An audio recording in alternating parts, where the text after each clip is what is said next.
So welcome back to DecoyNoise and another episode of Am I the Antagonist? And am I the antagonist for telling my sister she can't live with me because her reason for leaving her husband is dumb?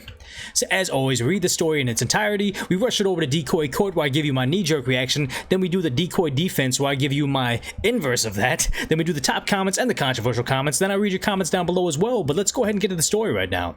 So OP wrote, so this happened pre-lockdown around January. My sister hasn't spoken to me since then, and I honestly feel like she's dragging this out, all because I wasn't on her side during the separation.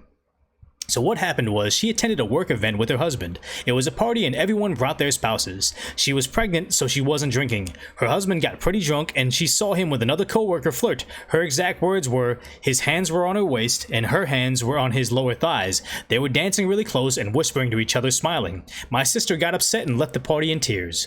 She went home and packed her bags and called me asking if she could stay with me and my wife for a few weeks as she gathered herself together as she was planning to divorce her husband. I told her to calm down and she told me the full story, and I told her she's overreacting and pregnancy hormones are why she's pissed. I don't consider this cheating and it's something that they can work through. But the divorce over this? He was dancing with someone else. That's not that serious. Plus, you can't crash at my house for a few weeks because your husband smiled at another woman. She started crying and said I'm a horrible brother and she wishes our parents weren't dead. I told her not to manipulate me and she blocked me. It's been so long and we haven't spoken. Her husband and I have talked, but she's not open for reconciliation. She's had the baby and she's separated from her husband, and she lets my wife and daughters come see the baby, but not me. Was I really that wrong? If it was physical cheating, then I could have understood, but her story just isn't enough for such a drastic reaction in my opinion. Am I the antagonist? So as always, take the case and rush it over to Decoy Court where I'm giving you my knee-jerk reaction, and I would say, yeah, it would be a bad reason to get a divorce over the dancing, but, she might get emotional and leave the party and fight about it later, but likely for the sister to be having this big of a reaction, there's probably much more to this story than what's in the body of this paragraph right here, Maybe the husband texts the co-workers a lot, and maybe they work really late with them and goes on business trips with this particular department, and that just confirmed a lot of the sister's suspicions, and maybe the husband has a type, and then this co-worker is exactly that physical description, so that makes her doubly suspicious and, very self-conscious right now. So who knows? Because oftentimes after a painful experience, it's really hard to articulate complex emotions and background information, so it's understandable if OP's not getting the full story right here.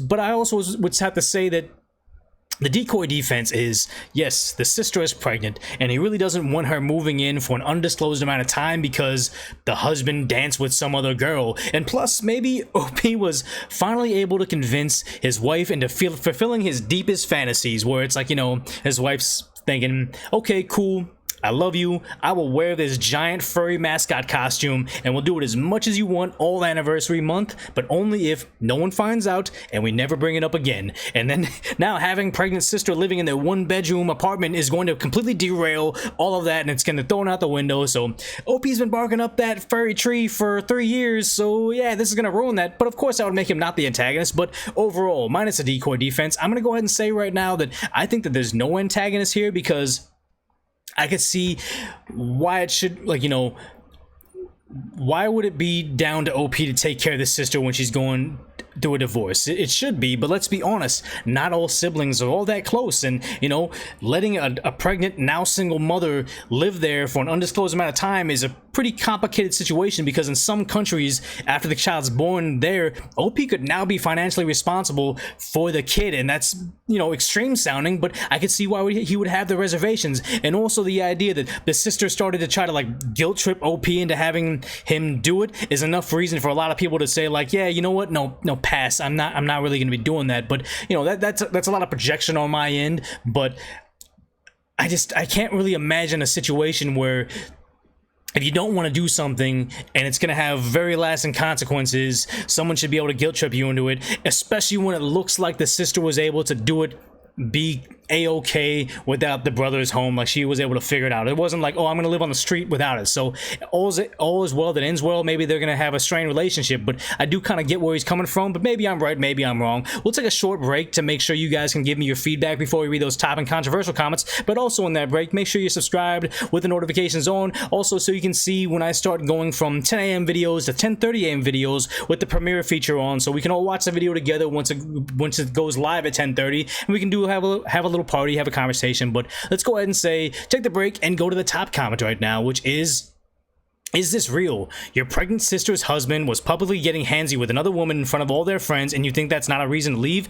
You're the antagonist. So I can kind of see where that was, where OP was like, it wasn't physical cheating, but it was kind of like physical cheating. Like they're there holding each other on the dance floor, but it's like, everybody has competing levels of what constitutes cheating. Some people say if you have another girl's number in your phone, that's cheating. Some people say like you can go get coffee with your ex as long as you're not going to go back in the bed together. And some people are like, oh yeah, you guys can go on a trip or whatever and stay in the same hotel room. That's fine. So the idea is maybe OP just has a competing level of what cheating is. Like he wouldn't mind if his wife was just straight up getting grinded on by two dudes at the dance floor. It's all good with him because he wants to do the same thing and enjoy his life. And then maybe the sister just says, absolutely not, you cannot do that, especially when I'm pregnant. And that's, you know, reasonably so. But just the idea that it's like, you can't just say, just because we have two different ideas as to what constitutes cheating, I'm allowed to push my ideals on you because I'm right and you're wrong. Like I can see why there's a disconnect here, but let's go ahead and read the reply to that saying,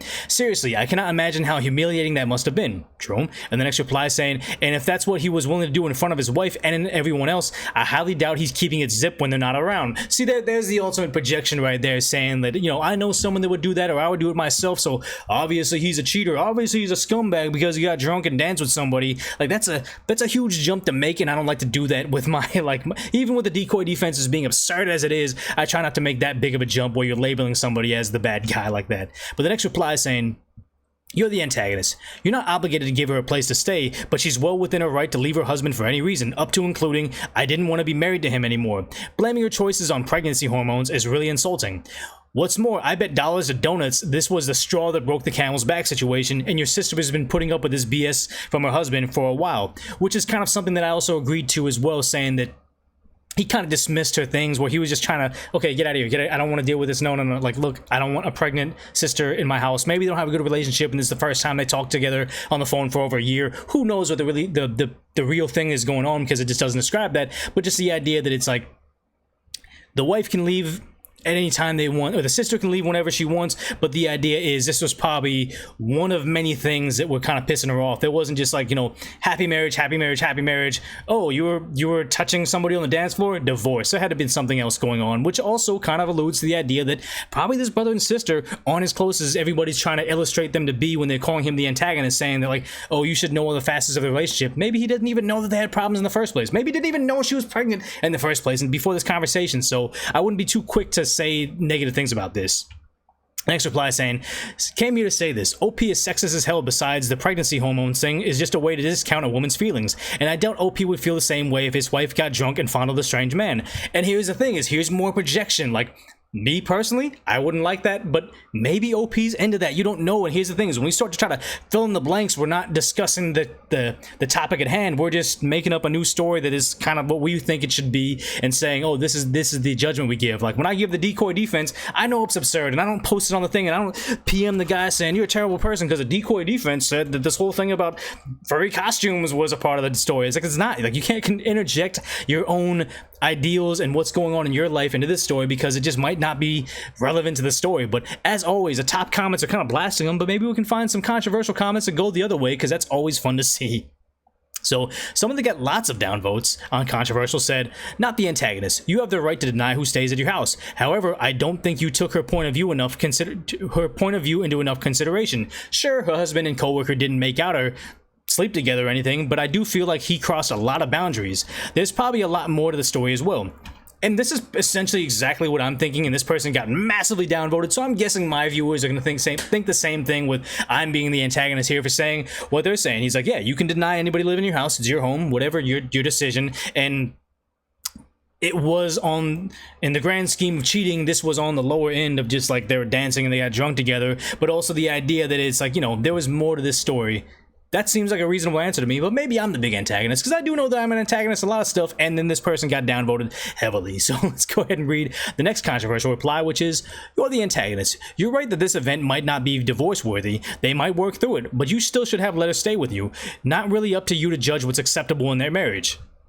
Which it is it's not right of OP to judge what happens in their marriage and what should be divorceable and what should not be, but it isn't fair for the sister to turn around and say like, no, you're responsible for my decisions right now, and also because mom and dad have passed away, this is doubly your responsibility. Let me remind you of all the reasons why you need to bail me out of this situation. Yes, brothers and sisters should get along. Yes, brothers and sisters should try to support each other, but maybe this isn't that type of relationship. We don't know, and now we're just filling in the blanks. And also the idea is, whether it's divorce worthy or not, it's not his place to make that judgment, or it's not his place to make that call, but it is when it's going to financially impact him in the eyes of the law sometimes, like in other countries where it's like, yeah, if you were responsible for the kid when they were born, we're going to keep you financially responsible for the kid. We don't want to put that kid back on the government's dime. If you we're taking care of it, you're going to be taking care of it. It's unfair, unjust, but that is the way things are some places. The next reply is being, you're the antagonist. Everybody's saying you're the antagonist. Somebody else said, more information is needed. How close are you two? Did you guys have a good relationship before this? And here's that thing that happens on Am I the Antagonist? Or maybe Reddit as a whole, is everybody was blasting him. You're the antagonist, bad person, how dare you do this? Oh, now you're being sexist and all that stuff. And the idea is, this person simply was saying, can we get more information? Were you guys close? Or you have a good relationship? When's the last time you talked? Did you know that they were married? Did you go to a wedding? Like, if this was the type of brother that they have like such a year gap, weren't even in the same household, maybe they're stepbrothers or not even biological siblings, or just like foster siblings or something.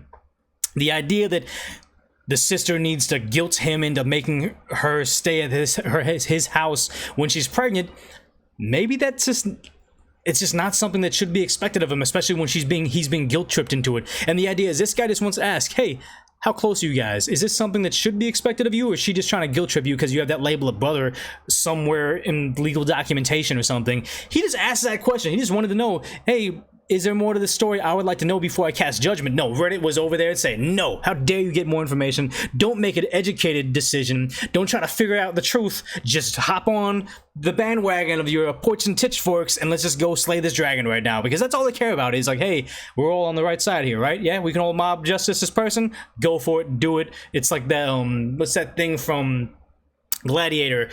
The King Karma has already said downvote.